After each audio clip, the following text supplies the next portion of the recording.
TCU just lost the game by 31 points, and the final score is far from the ugliest part about it. It looks like this team is finally unraveling. Oh yeah, it's Locked On Horned Frogs. Play my music.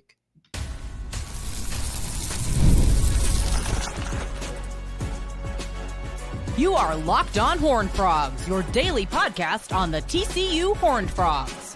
Part of the Locked On Podcast Network, your team every day.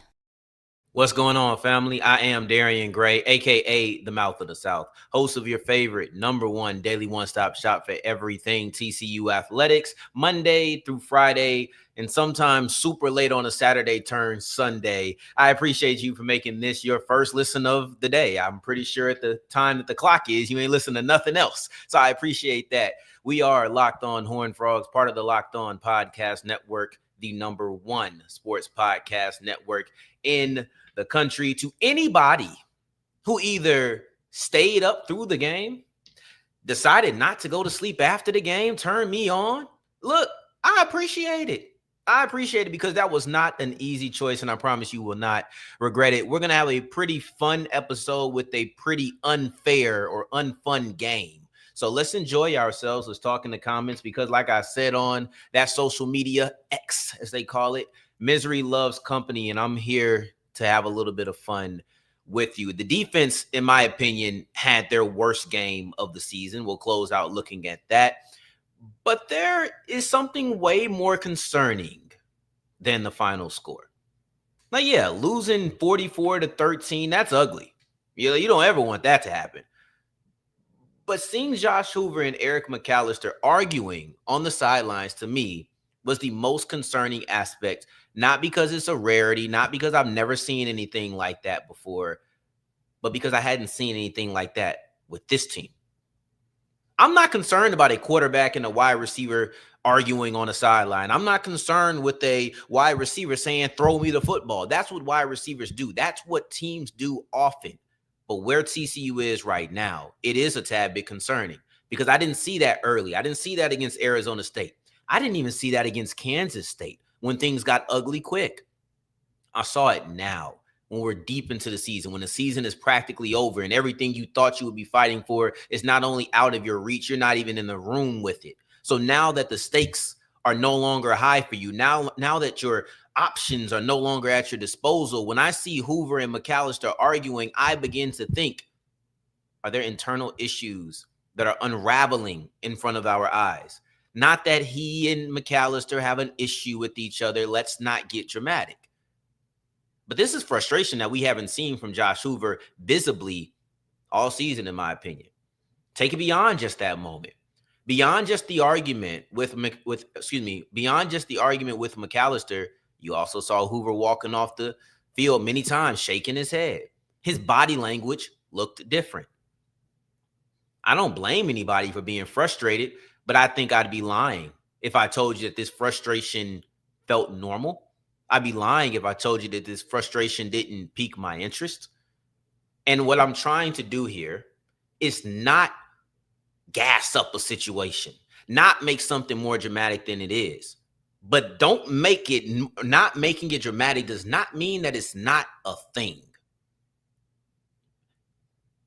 Oftentimes, someone could look into an argument and be like, Darian, a wide receiver and a quarterback argue all the time. And I would say, whoever said that to me, you're right. You're right. I don't think that there's some internal conflict between McAlister and Hoover. But McAlister just had a huge play on the drive before. And they come off to the sideline and they're arguing with each other. They come off the sideline and they're in each other's faces. Yes, they piece it up. Yes, it's over. They move past it. This wouldn't have happened a month ago. That's what I'm getting at. Let me not go around the way. Let me not go this away, that away. Let me not talk about all of these things. Eric McAlister and Josh Hoover had a verbal spat.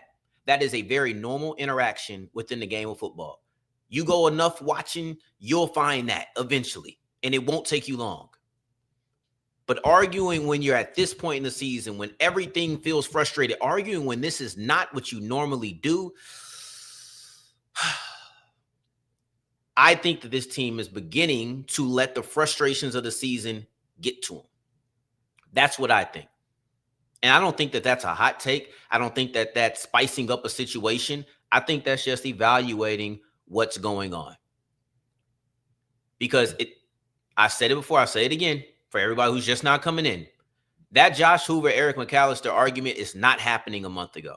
I don't care if McAlister's not happy with his touches. I don't care if this game isn't going the way that you want it. You're in the middle of the second quarter.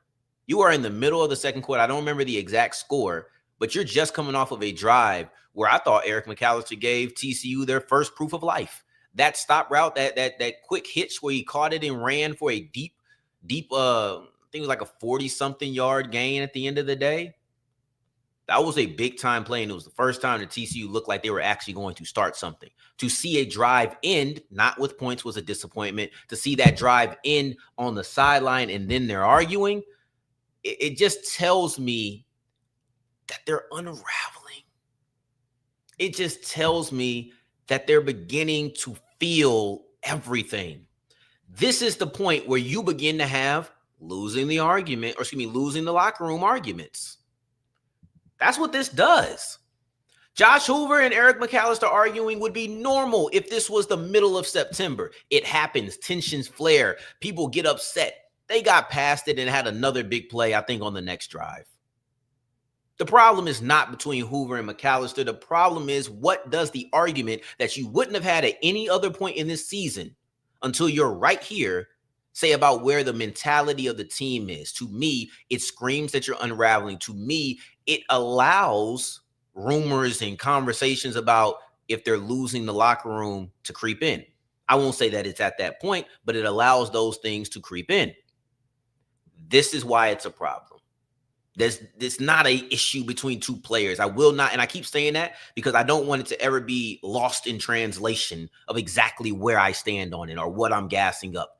This was an issue because it could point to a larger issue, not because of what those two men did. Now, I want to push forward. Also, before I do that, this is crazy. Every single game that TCU has lost, Josh Hoover has thrown 2 interceptions. I talked about this on Friday's episode, I believe. These 2 interceptions had no bearing on the loss. Josh Hoover could have honestly completed every pass in the third and fourth quarter, and they probably still would have lost this game. This game got out of hand quickly.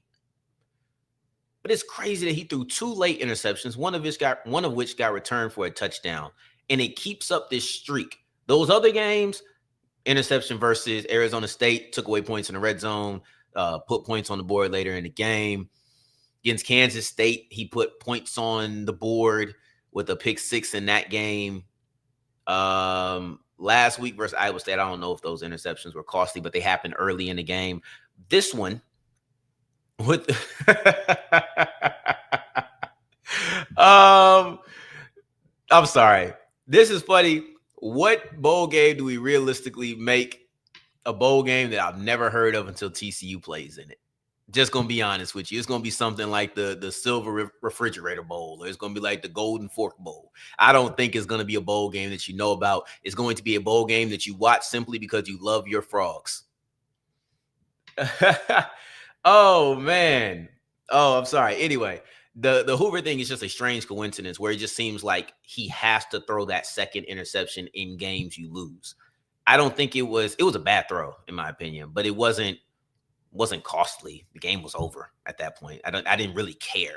It just builds to that. That's just a crazy streak. So if you go out and you win the next 2 games, or it's just something to watch. I talked about this before. It's a magic number. You get 2 interceptions out of Josh Hoover, and apparently that just constitutes a loss. Or if you're going to have a loss, then you got to have 2 interceptions by Hoover. It's this crazy to me. But oh man, it's rough, guys. Listen.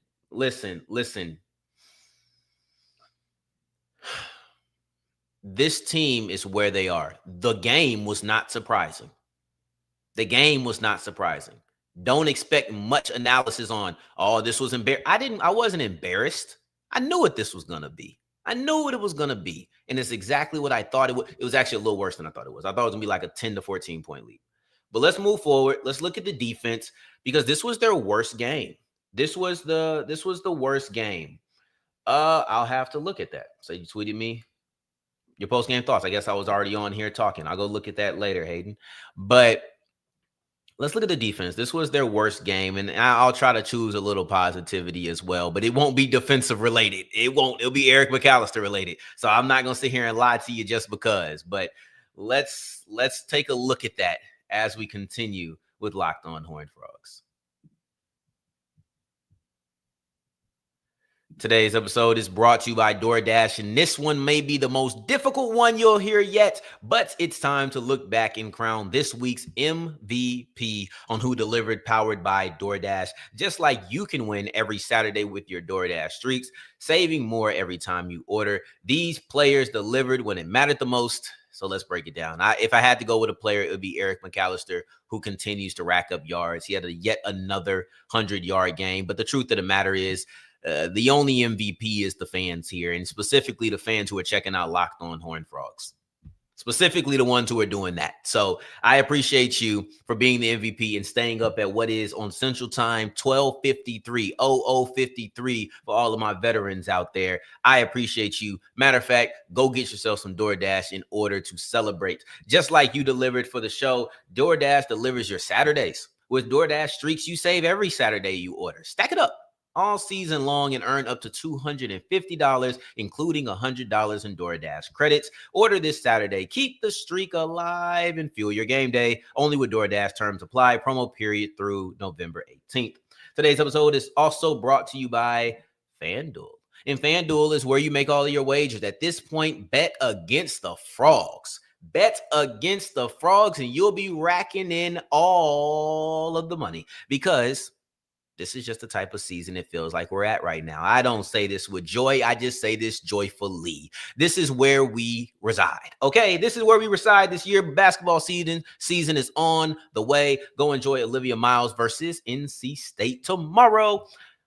FanDuel is where you make a little bit of money on that as well. It doesn't matter if you join in the middle of the game, at the beginning of the game, or maybe the fourth quarter. If the game is still rolling, there's money to be made if you're new to FanDuel. But down a $5 bet, get $300 back in bonus bets. It's simple. Enjoy yourself. You may not like the outcome, but you will enjoy the income. Go to FanDuel right now. Don't download the app and keep it rolling. As we continue rolling on today's episode of Locked On Horned Frogs, I appreciate you for making this your first listen of the day every day. Making this your first listen of the day on a late night. Ooh, making this the #1 sports podcast network in the country. We're going to sandwich this positive, negative, positive. And in case you were curious, just like a burger, there's always going to be more in the middle than on the edges. You're always going to have more patty than bun, as long as you're having a healthy burger. If you have one of them sad burgers, I can't help you. But on a positive note, Locked On Horned Frog shirt. All right. Shout out my mom, because she helped create these. So love you, Mom. Like I said, we're starting with a little bit of positivity. I'm sure she's in the chat. But yeah, I have a shirt. This is not for sale, but I have a shirt and I like the way it looks. So shout out to it. I'm probably wear this a little bit more. Maybe wear this every Saturday. Maybe just have this be my post-game show shirt. Anyway, now for the negativity. Now for what you came for. This is easily the worst game by the defense all year. I've championed what the defense has been able to do all year. Even in losses, they had highlight moments. There was none of that today. This was a TCU defense that from the beginning to the end was absolutely demolished. This was the worst game of TCU's season. On defense, at least. TCU's defense, and this is what I'll say, because I'm going to get to some stats. I'm going to get to some pure numbers that reflect how this was worse than all of the other games. But let's just go from an eye test standpoint. This game was so bad for TCU's defense that a field goal felt like a win. That keeping them out of the end zone felt like a success. There wasn't a punt until the end or midway through the fourth quarter. The game was over by the time they were punting. The game was over by that point. TCU's defense, and listen, everybody deserves a bad game. Everybody deserves to. I'm not going to sit here and slander the defense for who they are in totality. But this week, on this Saturday, on Provo, they were bad. They were bad. This was by far their worst game in the season. Like I said, a field goal felt like a win at this point. TCU's defense, just if you want to look into some numbers, they allowed 400. Well, they might have had some kneel downs at the end, or at least one kneel down that changed what these stats were. But when I looked at it, it was 448 yards. Yeah, so 447 is what the final total ended up being with the kneel down. 447 is good for third most all year.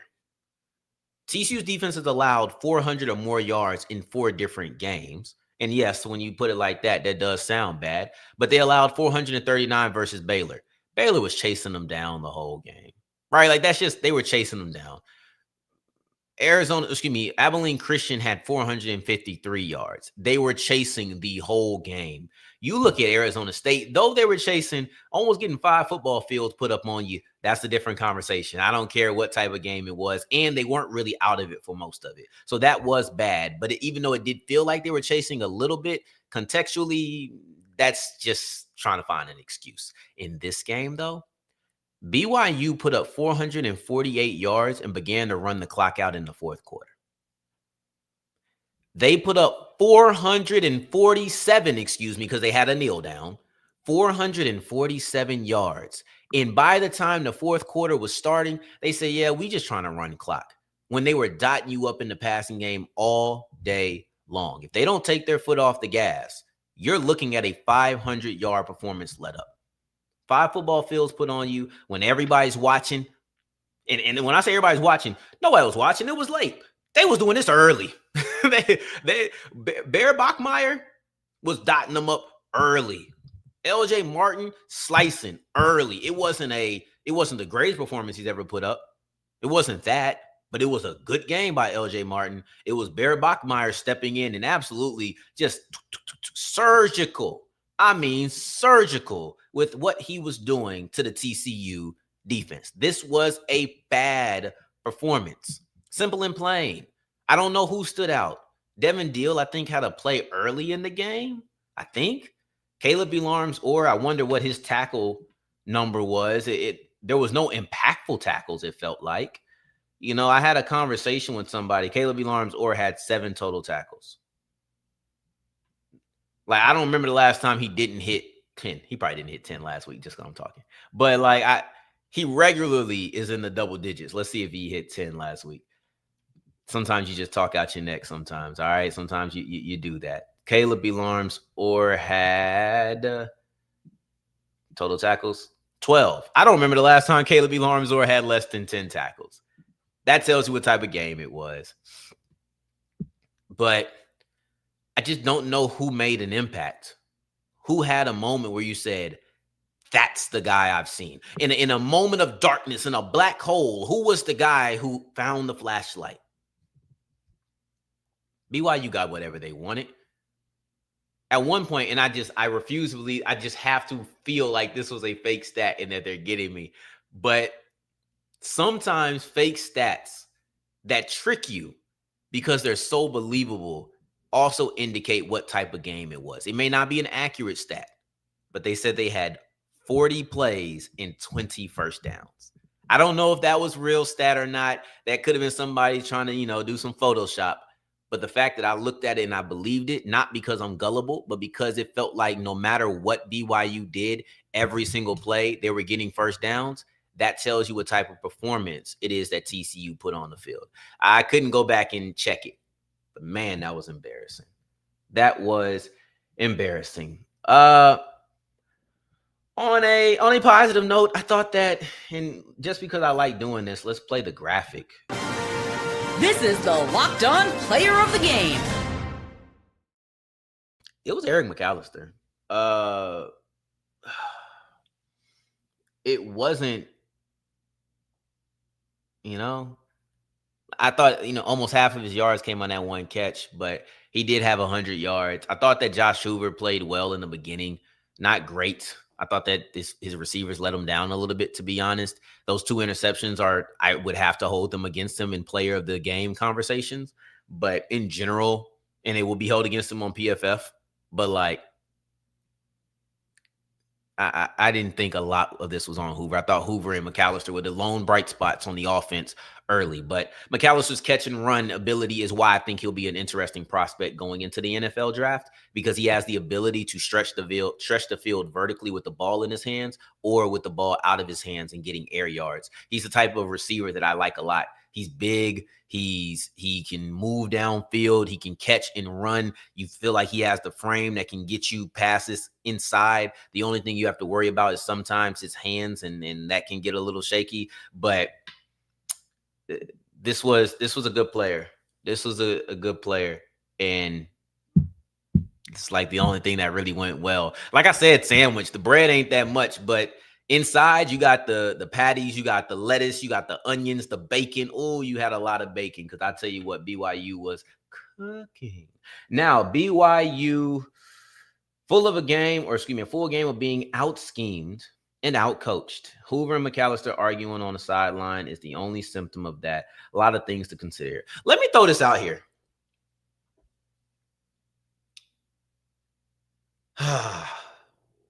And I may get into this late on Monday. I don't know. I've begged.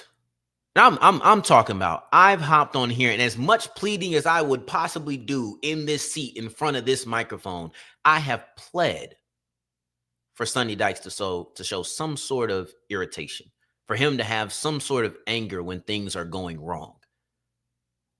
That's what it looked like. I wanted Josh Hoover and Eric McAlister's passion for what was going wrong to be seen in my coach. I don't mind the arguing. I like that people are upset. You should be upset. You failed this year. This year has not gone anywhere near what you wanted it to be. I don't know what happens with Dykes. I don't know what happens moving forward with the coaching staff. But what I do know is what this season has transpired like has been a disappointment. In Hoover and McAlister's frustration may show some internal issues, but at the end of the day, it shows 2 people who care. And I know that Dykes cares. I have to believe that he cares, but I wish he would show it like that. I didn't even dislike the argument. I'll be honest with you. It was indicative of some things that you maybe would dislike, but I didn't dislike the argument. I don't think we're going to do too much comments today.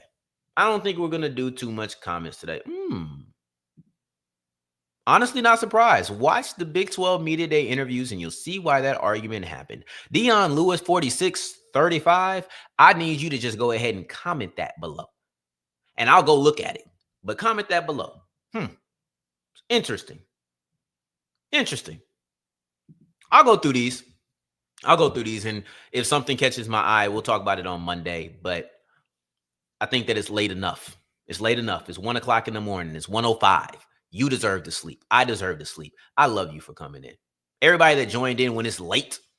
If you're not in BYU and you joining in, you're in Fort Worth, you're in DFW Metroplex, anywhere around the AMA, Arlington metropolitan area, whatever you want to call it. The Arlington Emmy can't help it. But I appreciate you coming in because it is late. Go to bed. Sleep tight. Until the next time we hear each other, sleep tight. Take care. Stay blessed. Peace.